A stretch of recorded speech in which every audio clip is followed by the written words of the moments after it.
What's good, YouTube? So today I'm about to show you how to make my drag builds. Now I make a lot of videos on these drag builds, but today I'm just gonna show you how you can do it with pretty much like any car you want. Like these tunes are pretty universal, and I'm gonna show you how to do it with a rear-wheel drive car and an all-wheel drive car. So let's go. So you just want to go. You can pretty much choose any rear-wheel drive car you want. Like you can really do these tunes like any car. But yeah. For this, I'm going to be choosing the Challenger. So you want to put it on Ultimate. Do not put it on Racing, because it's just slow, honestly. Because with the Ultimate, you can get more power, and you can like max out the engine. So once you have it on Ultimate, you want to go over to the dyno stand. And basically, I go for fitment, because if it looks good, then it's going to be fast. That sounds stupid, but it's actually kind of true. So basically, what I do is I put this to 200 automatically. I always put this at the front spring stiffness at 200, and then I just drop it until it looks good.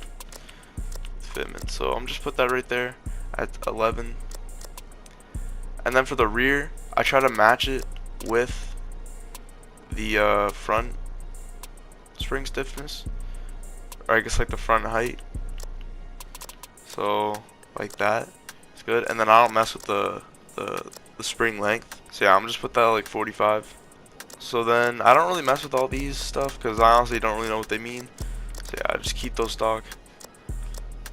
But then for the toe, you want to make sure it's at 0, for both of them.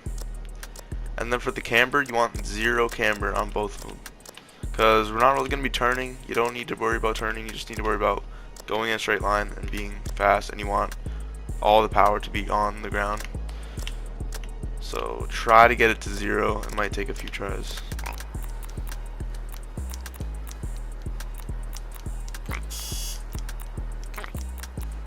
Yeah, it might take a few tries, but just try to get to 0. Like that. And then for the other one, you want to do the same thing. Like that. And then for the anti-roll, basically you want to base it off how heavy the car is. So this is a pretty heavy car, so I'm just going to put it at like 35.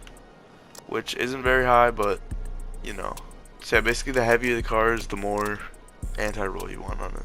I mean, it doesn't really matter because we're not going to be turning, but you know, that's just how I do my drift builds too. So I'm just going to do the same thing. And then for the Caster and Ackerman, I'll just put them at 0, because again, we don't really need to be turning. And then for the steering angle, I always put it at max. Now for the rim diameter, so I just keep the front rim diameter stock, and then I do 3 down from the front one, if that makes sense. So 21, and then minus 3 is 18. So you want to do 3 down from the front one, if that makes sense. And then basically I just like make the front one a little wider, like 265, just a little wider than stock. And then I just do the front one all the way up. And then for the tire pressure, so you want to keep the first one at 200. And then the second one, I base it off this one. So this one's at 45. Now you can't really go to 45 on this one, but I just put it all the way down because I try to match it with the rear one, or the rear like spring stiffness. And then for the wheel adhesion, you want to put it at 200 each, or not 200, 120 each, obviously. And then for the track, again, it doesn't really matter, but I just like to make sure the fitment's nice. Oh, that's not the front one. This is.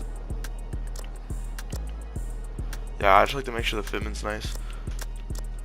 So that was good.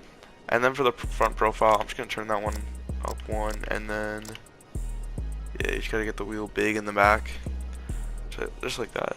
You kind of want to match the wheels up so they're kind of the same size, like the tires. And then for the engine, just turn it all the way up. Not really too much to go off here.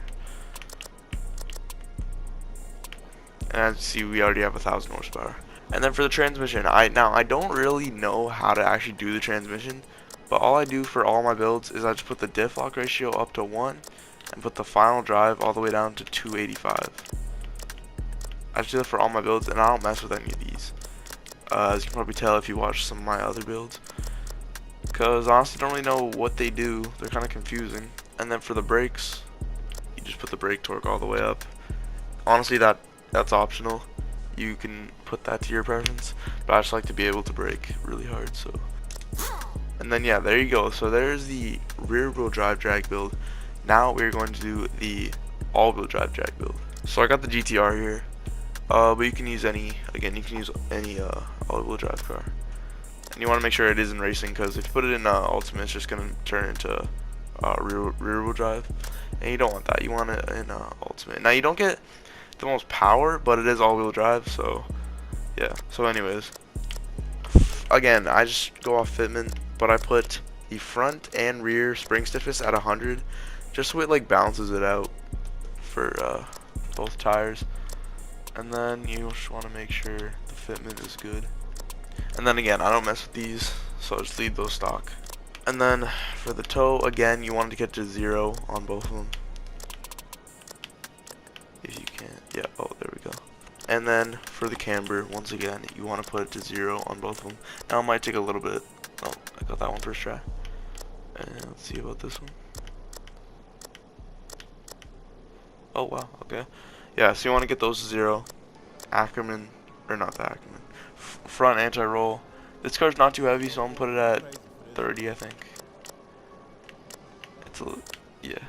Just put it at 30. And then for the caster, you can just put those down to 0. You want to put these down to 0. And then the steering angle, again, is at max. And then I'm just gonna turn these down 1. You don't really want these to be that low, because you still want some like high speed. If you put them like really small, then you're not really gonna get that much high speed. But and then I would just put both of the tire widths max. And then for the rear tire pressure and the front tire pressure, I just put them at 100, just to match the spring stiffness. And then for the wheel adhesion, 120 each. And then the wheel track, again, you just want to make sure the fitment is nice, just like that. And then just turn these up 1. Again, you don't really want them to be that big or small. I think yeah, that looks good. And then the diff lock ratio, again, for the transmission, it's the same thing for every build I do. Just the diff lock ratio is at 1, the final drive's at 285. And then I don't really mess with these, because honestly I don't really know how to do them. And then the brake torque, you just put that, well, that's optional actually, you can do that however you want, but I just like to put it at max just to brake hard. And yeah, there you go guys. So there is how I make my drag tunes for pretty much every car. I mean, there's a little bit of difference between the all-wheel drive and the rear-wheel drive, but if you did enjoy this video, make sure you hit that like button and subscribe button, and I'll see you guys in the next one. Bye.